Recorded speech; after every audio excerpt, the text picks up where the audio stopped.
नमस्कार दोस्तों, कैसे हैं आप लोग। आशा करते हैं कि आप सभी लोग सकुशल से होंगे। तो दोस्तों, आज एक छोटे से वीडियो क्लिप के माध्यम से हम सीखेंगे जो एक कट्ठा ज़मीन कितना होता है, वो भी किस में, फीट में। पहले फीट में समझ लीजिए, उसके बाद कड़ी में भी कभी हम समझा देंगे। ठीक, तो एक कट्ठा ज़मीन कितना होता है फीट में। दोस्तों, अगर आप लोग इस वीडियो को YouTube से देख रहे हैं तो चैनल को सब्सक्राइब कर लीजिएगा, बेल आइकन दबा दीजिएगा। अगर आप लोग फेसबुक से देख रहे हैं तो पेज को फॉलो ज़रूर कर लीजिएगा। ठीक है, और वीडियो कैसा लग रहा है ये कमेंट में ज़रूर बताइएगा। ठीक, तो इसके लिए आपको एक चीज़ समझ लीजिए, यहाँ पे जो ये आप लोग याद कर लीजिएगा, जो 20 धुर की बराबर एक धुर होता है, इस चीज़ को आपको याद कर लेना ज़रूरी है। 16 कनमा बराबर एक धुर होता है। ठीक है, 20 धुर बराबर एक कट्ठा होता है। 20 कट्ठा बराबर एक बीघा होता है,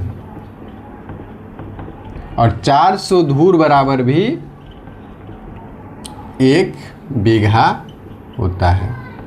ठीक है, और अभी हम फीट से जान रहे हैं, तो 95 वर्ग फीट बराबर 95 वर्ग फीट बराबर एक धुर होता है। ठीक, तो अब सबसे पहले हमको इसमें क्या करना है, जो एक कट्ठा ज़मीन कितना धुर होता है ये जानना होगा।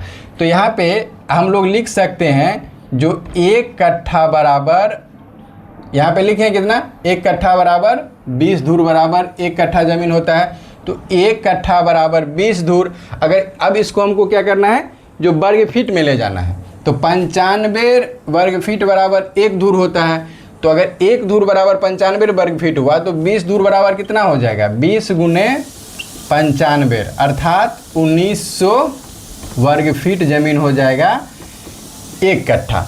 अब यहाँ पे ध्यान से समझ लीजिए, मान लीजिए ये एक प्लॉट है।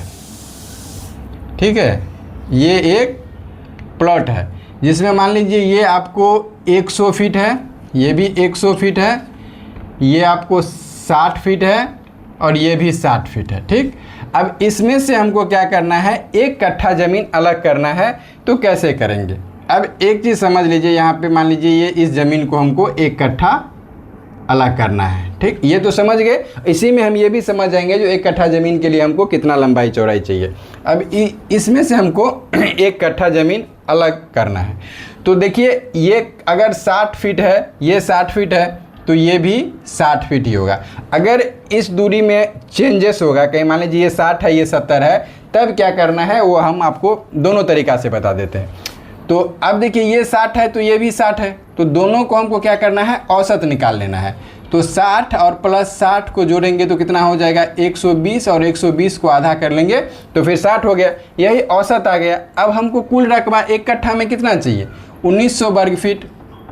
1900 वर्ग फीट। अब 1900 में हमारा जो दोनों मेर है उसके हम औसत से हम भाग दे देंगे, तो 1900 भागा 60 बराबर ये कितना हो गया, 31.66। अब इसको हम क्या करते हैं, फिलहाल 2 से गुना कर लेते हैं, गुने 2 कर लिए तो 63.33।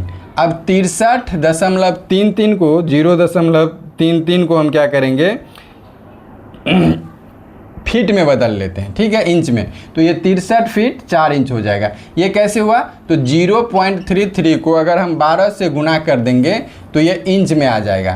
क्यों आ जाएगा, क्योंकि 12 इंच बराबर 1 फीट होता है। ठीक है, तो 63 फीट 4 इंच हमको चाहिए। ठीक, तो एक हम ले लेते हैं, मान लीजिए 32, एक मान लीजिए एक हम ले लेते हैं 32 फीट, और एक ले लेते हैं 31 फीट 4 इंची। तो ये जाके क्या हुआ, इसका जो रकबा होगा इस प्लॉट का, ये हमारा एक कट्ठा ज़मीन अलग हो जाएगा। ठीक है, अब मान लीजिए अगर ये सेम मेर है तब जाके होगा, अगर मान लीजिए ये मेर अलग अलग है। ठीक है, अब देखिए हम आपको बता रहे हैं, जो देखिएगा। ठीक है, ये मान लीजिए है 60 फीट, और ये मान लीजिए है 80 फीट। ठीक, 80 फीट है, तब जाके तो ये 60 नहीं ना होगा, तब जाके चेंज हो जाएगा। अब हमको क्या करना है, अगर इस तरह का मेर है तो हम शॉर्टकट तरीका आपको बता रहे हैं। जो एक 1900 है पूरा रकबा हमको चाहिए, फिलहाल हमको क्या 80 फीट एक मेर दिखा रहा है ये वाला, तो 1900 में हम क्या करेंगे 80 से हम भाग दे देंगे।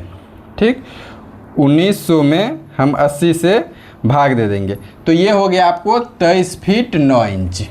अब दोनों मेरे को हमको यहाँ पे भी 23 फीट 9 इंच ले लेना है और यहाँ पे भी 23 फीट 9 इंच ले लेना है। 23 फीट 9 इंच लेने के बाद यहाँ से यहाँ तक 23 फीट 9 इंच नाप लेंगे और यहाँ से यहाँ तक 23 फीट 9 इंच नाप लेंगे। उसके बाद जो चिन्ह हुआ उसके बाद क्या करेंगे, जो इसका हम ये वाला जो मेर है इसको हम नापी कर लेंगे। मान लीजिए ये अगर नापी कीजिएगा तो ये 80 नहीं होगा, 80 से कम होगा, तो मान लीजिए ये 75 हुआ। हमको क्या करना है, पहले 23 फीट 9 इंच नाप लेना है, उसके बाद 23 फीट के सामने इसका जो ये मेर का चौड़ाई होगा इसको नाप लेना है। अब मान लीजिए ये 75 हो गया।